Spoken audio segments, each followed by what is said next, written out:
My name is Mark Vorpal. I live in Northeast Portland and work there as well.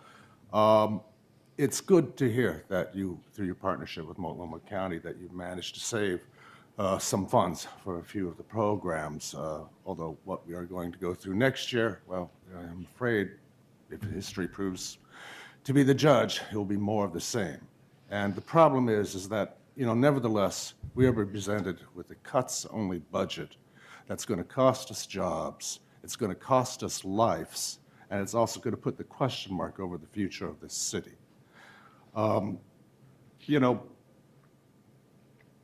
It really bothers me that, that you've made these kind of proposals, yet on the other hand, when it comes to our needs, you tell us that we have to make a sacrifice. When it comes to Nike, you have $80 million to offer them.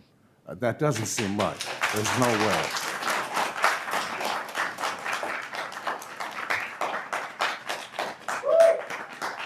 Now, the people I really want to address tonight, I mean, if I could turn around, I would, because the people I really want to address tonight are the people in this audience, because I think it's the people in this audience that need to be able to have the ability to make the difference. I mean, I think the problem is that corporations like Nike, they've got power, a lot of it. They've got the power of money. But when we stand together and we come together, we have a greater power, and that's the power of our numbers and the power of our solidarity. If we want to change this, I think we have to take an attitude of looking out for our brothers and sisters. That Friends of Trees needs to look out for the firefighters. The Buckman Pool people need to look out for Janice. We all need to stand together and say, no, we're not going to take any of these cuts. They're not just. They're not necessary. The money's out there. You need to go out there and get it. It's obviously out there. You've offered it to the corporations, but you're not offering it to us. But just as a point of clarification,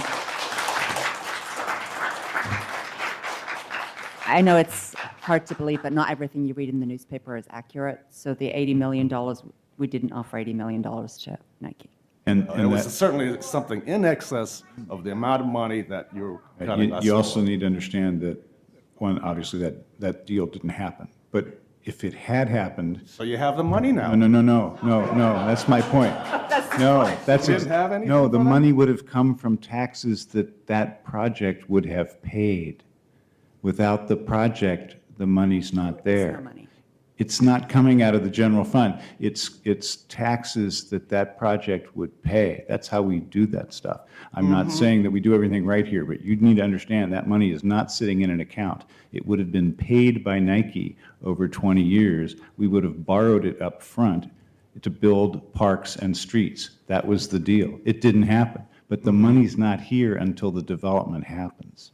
That's how that kind of stuff goes. And so how would it have worked like a lot of the URAs here have worked? That's exactly Where how all urban- that money, Yeah. like for instance in Northwest Portland, that's raised from the property taxes, stays as in Northwest Portland, while Janice gets cut, while Friends of Trees get cut, while Buckman Pool get cuts. It starves the general service. You're right. when you That's do a it that bigger way. picture question. And that there we is gotta- also another issue I want to echo, and that was brought up by the laborers, 483, what's going on with our internal service funds. I mean, this is supposed to be a money in, money out program, yet in the last 5 years, it's ballooned by $50 million. Well, one of our Now, council, why wait a can't second, you you asked the find- question. One of our council subcommittees did a really good job of identifying some of those internal service funds, and we've actually relied on that in part to help this budget be less awful. Yeah, you could provide about $2 million, about 1%. We need about 20%. You had $50 million growth. We've got a $21.5 million deficit.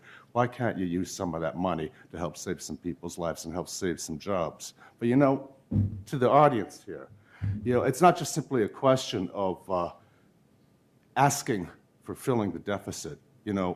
We need to raise our tax base here. And what I mean by that is that the wealthy, the corporations, and the banks need to pay their fair share. So we're not just talking.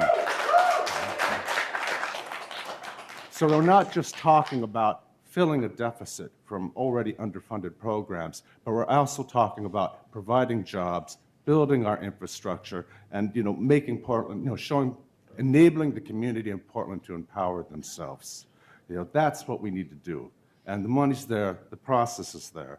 Now, to the people in the audience, I have a resolution here. I don't know if you can see it. We've got a few people with this that are passing this out. It has already been passed. It has already been endorsed by Laborers 483, endorsed by Jobs with Justice, and endorsed by Right to Survive. You can leave us copies, I that's- hope. You can leave us copies, I hope. Oh, yeah, that's good. no problem. I think that, the idea here is that You're now if... 4 minutes over, which means everyone else is going to be. I'll presented. finish in 30 seconds. Thank you, Mr. Fish. Well, in fairness to others who've waited. who I'll also finish in operate- 30 seconds. Thank you, Mr. Fish. Let's not delay this any longer. I've been interrupted quite a bit. I timed this presentation. It was 1.5 minutes.